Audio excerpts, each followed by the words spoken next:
पिता पुत्र पितात्मा के नाम पर आमीन। सर्वशक्तिमान महान परमेश्वर पिता, हम आपको धन्यवाद देते हैं आज के पवित्र जीवित वचन को प्रभु तेरे बलवंत हाथों में देता हूँ।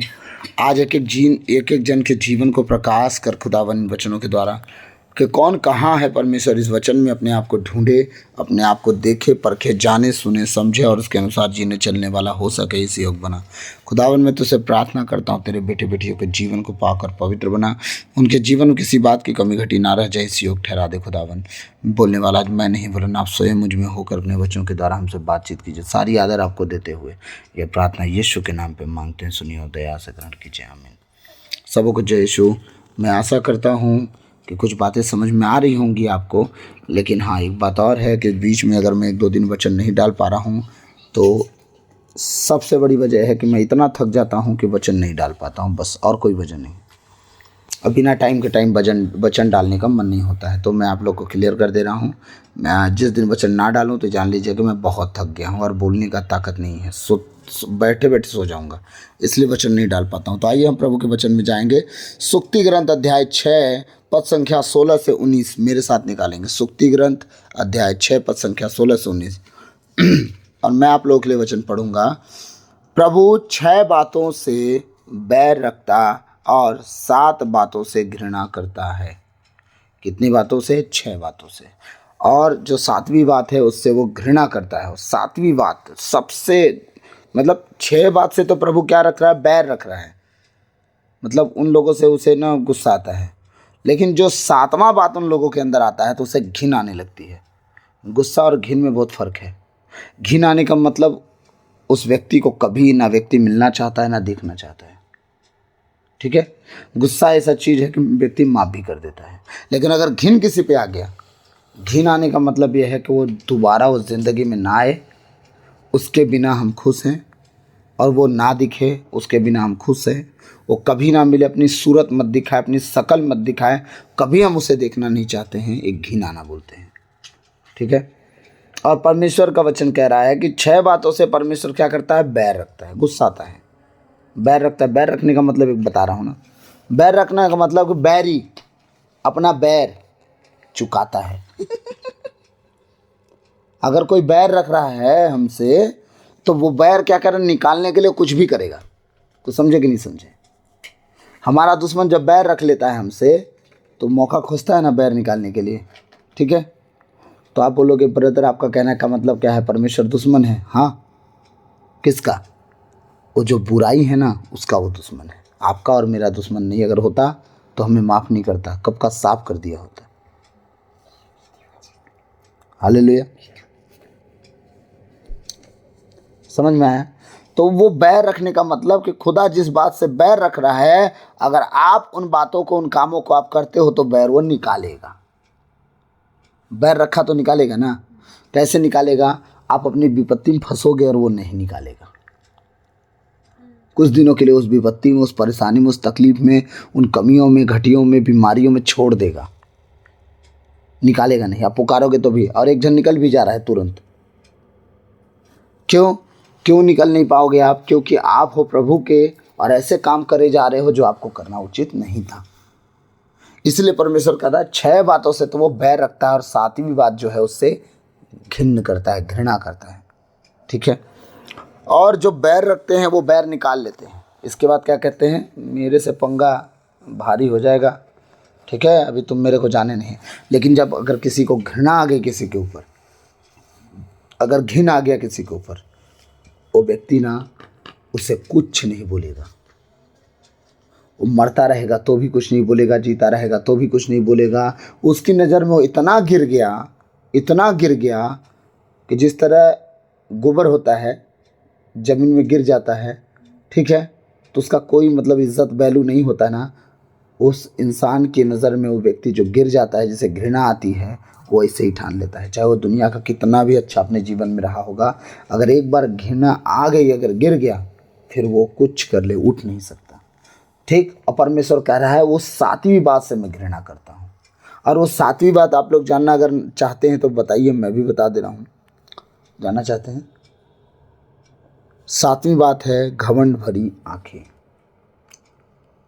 वो 7वीं बात क्या है? घमंड से चढ़ी हुई आंखें। जो घमंड में चढ़ जाती हैं। आज क्या क्या चीज़ का घमंड चल रहा है मैं बता दूँ कुछ कुछ उंगलियों में ना। कुछ घमंड है कि हमारे पास पैसे हैं, कुछ घमंड है कि हम नौकरी वाले हैं, कुछ घमंड है कि हमारे पास अच्छा घर है, हमारे पास अच्छी गाड़ी है, पड़ोसी के पास तो नहीं है, ठीक है। कुछ के पास घमंड है कि हमारे पास बहुत अच्छे अच्छे कपड़े हैं, कुछ के घमंड है कि हमारे पास आज हम क्या बोलते हैं जिमी चू का बैग लेके निकली हूँ आज, है ना, बेला बीटा का जैकेट पहनी हूँ, है ना। तो कुछ कुछ घमंड ऐसे भी होते हैं, ठीक। अब कुछ घमंड ऐसे हैं कि हम ये वाला गले का हार पहने तो उसके पास नहीं है ना, तो अपना और दिखाएंगे हम, लेकिन जब उससे वाला कोई आ जाएगा तो उसको दिखाएगा, ठीक है। और इतना घमंड कम था, ईसाइयों में एक घमंड आ गया, प्रचार करने का घमंड, उसे कहते हैं ज्ञान का घमंड।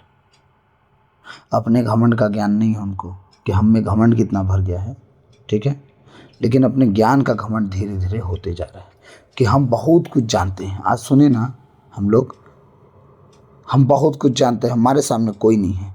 वो व्यक्ति, परमेश्वर कहता है ऐसे व्यक्तियों से मैं घृणा करता हूँ। पौलुस क्या कहते हैं, पौलुस से बढ़ के क्या नहीं हम, पौलुस क्या लिखते हैं पत्र में, लिखते हैं कि तुम्हारा संसारिक रूप में तो तुम्हारा आत्मिक पिता मैं हूँ, क्योंकि मैंने तुम्हें सिखाया है, ठीक है। लेकिन वो क्या कहता है कि सब तो ठीक है, अगर कोई कहता ना कि मैं बहुत कुछ जानता हूँ, तो जितना और जैसे जानना चाहिए अभी तक तुम नहीं जान पाए हो। फिर घमंड किस बात का भाई? अगुआ जब कह रहा है कि जितना जानना चाहिए तुम आज तक नहीं जान पाए, क्योंकि जब वो वचन लिख रहा था ना तो पूरी बातें नहीं लिख पाया, जितनी बातें उसे लिखना था वो लिख ही नहीं पाया ना बाइबल में, नहीं तो समाती नहीं। तब वो जान गया कि जितना बात अभी मैं लिख रहा हूँ बोलेंगे कि मैं सब जान गया, है ना, इसके भेद जान गया। पौलुस कहता है जो भेद मुझ तक रह गए ना उसमें लिख ही नहीं गए। तो जितना तुम्हें जानना था यह तुम आज तक नहीं जान पाए, और ना तुम कभी जान पाओगे। इसलिए ज्ञान का घमंड लेके मत घूमना कि तुम कुछ जानते हो, तुमसे भी बड़े ज्ञानी घूम रहे हैं। तो ये घमंड से चढ़ी हुई आंख खुदा को बिल्कुल पसंद नहीं है, वो घिन आता है उसको। ये 7वीं बात है। और 6 बात क्या है? झूठ बोलने वाली जीभ, नंबर 1। निर्दोष का बहाने वाला रक्त, नंबर 3, ठीक है। कपटपूर्ण योजनाएं बनाने वाला हृदय, नंबर 4। बुराई की ओर बढ़ने वाले पैर, कितना हो गए? 5। 1 2 3 4 5, ठीक है। असत्य बोलने वाला, झूठा साक्षी और भाइयों में झगड़ा लगाने वाला व्यक्ति। टोटल कितने हो गए? 7। तो पहला क्या था? घमंड से चढ़ी हुई आँख, ठीक है। घमंड से भरी हुई आँख से परमेश्वर को घिन आती है। और जो 6 बातें हैं उससे परमेश्वर बैर रखता है। क्या? झूठ बोलने वाली जीभ से, जो व्यक्ति झूठ बोलता है, सरसरी, परमेश्वर से बैर रखता है। जिस तरह वो झूठ बोल बोल के रास्ता अपना खराब कर रहा है वो एक दिन काटेगा उसको, ठीक। दूसरा क्या है? निर्दोष रक्त बहाने वाले हाथ। कोई गलती नहीं किया है, अगर उसका खून बहा रहे हो, ठीक है, तो परमेश्वर क्या करेगा? उससे भी बैर रखेगा। और वो जो बैर रखेगा तो वो फिर बैर निकालेगा। दाऊद गलती किया, 40 साल की उम्र में बतशेबा के पाप को मरवाया था पति को, ठीक। और दाऊद भर कब रहा है? 80 साल की उम्र में, बुढ़ापे में उससे परमेश्वर वसूल लिया, ठीक है। तो निर्दोष रक्त बहाने वाले हाथ, ठीक। और आगे क्या है जिससे वो बैर रखता है? कपटपूर्ण योजना बनाने वाला हृदय। किसी का नुकसान करने के लिए, किसी से बैर निकालने के लिए, किसी का बुरा चाहने के लिए, करने के लिए, जब आप कपटपूर्ण योजना बनाते हैं कि हाँ इस योजना से उसका नुकसान हो सकता है, परमेश्वर क्या करता है? उससे बैर करता है, ठीक है। और कह रहा है बुराई की ओर बढ़ने वाले पैर। बुराई की ओर बढ़ने वाले पैर का मतलब क्या है? कौन सी ऐसी बात है जो आपको नहीं करनी चाहिए, अगर फ़ोन आ गया तो आप करने चले जाते हो? बस याद रख लो। चलो घूमने, चलो चौपाटी, चलते हैं पार्टी करने, मोमो खाने, कहीं चलते हैं, ये खाने वो खाने, इडली डोसा सांभर, ठीक है। और वहाँ जाके क्या कर रहे हैं? इसकी बात, उसकी बात, उसकी बात, इसकी बात। ये बुराई बढ़ने वाले पैर हो गए तुम्हारे। वहाँ जाके तुम चुपचाप खा के निकल नहीं लिए, तो वहाँ जाके खा के चुपचाप अपने घर नहीं आ गए। जिसने फ़ोन करके बुलाया उसके साथ पूरी दुनिया की बुराई कर डाले तुम। अपने ही दोस्त की क्या क्या बुराई, जो नहीं आया उसके बारे में बोल डाले, जो आया उसके बारे में नहीं बोले। तो ये सारी चीज़ें क्या कर दी हमको, एक दिन बुराई की ओर दौड़ने वाले पैर बन गए। 4 दोस्त बैठे हैं, लड़का लोग क्या करते हैं, उनके पास जाते हैं, बैठते हैं, ही हा करेंगे, इसकी बात उसकी बात कर लेंगे, फिर लड़की के बारे में बात करेंगे, पक्का लड़की उसमें रहेगी, उनकी बातों में लड़की रहेगी। अगर किसी की नई बंदी बनी है तो भी बोल देगा वो मेरा तो सेटिंग है उससे, शुरू वाली हुर हुई, कम उम्र वाले लड़के ऐसे ही करते हैं। ये क्या कर रहे हैं, बुराई की ओर जा रहे हैं पैर। अगर नहीं रोक रहे हो तो एक दिन उसमें चले जाओगे।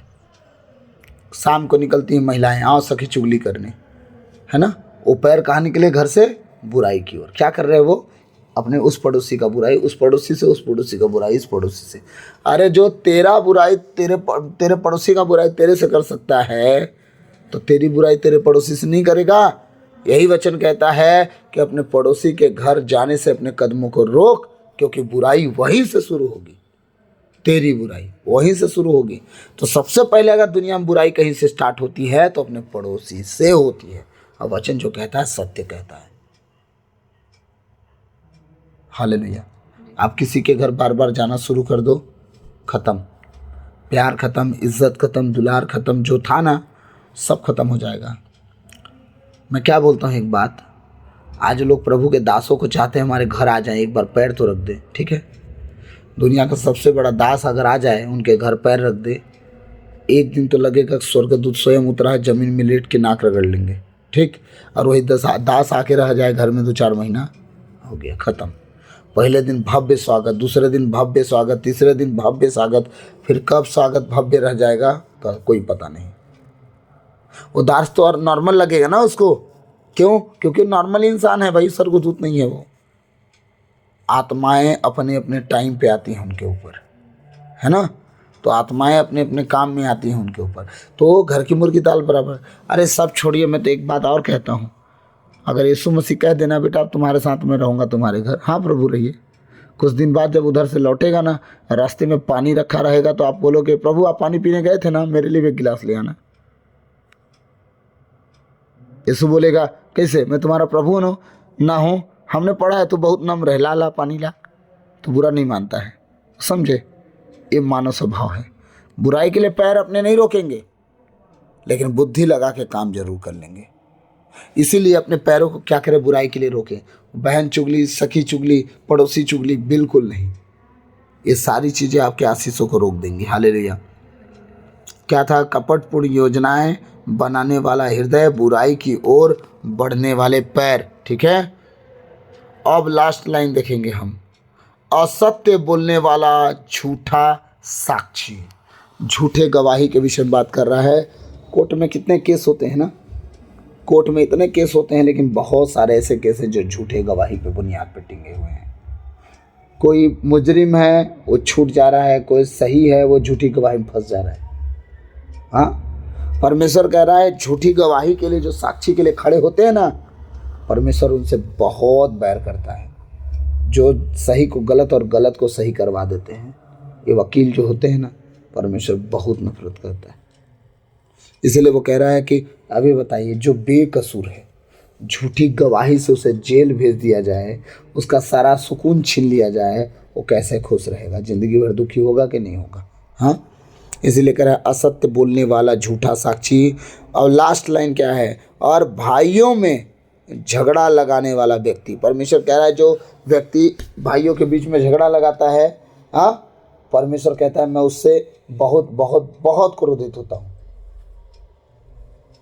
भाई भाई के बीच में कभी लड़ाई नहीं करवाना चाहिए, क्योंकि स्तोत्र ग्रंथ अध्याय 133 क्या कहता है, वो भाइयों का एक साथ रहना कितना भला कितना सुखद। तो वो चाहता है कि तुम्हारा एक साथ रहना रहे।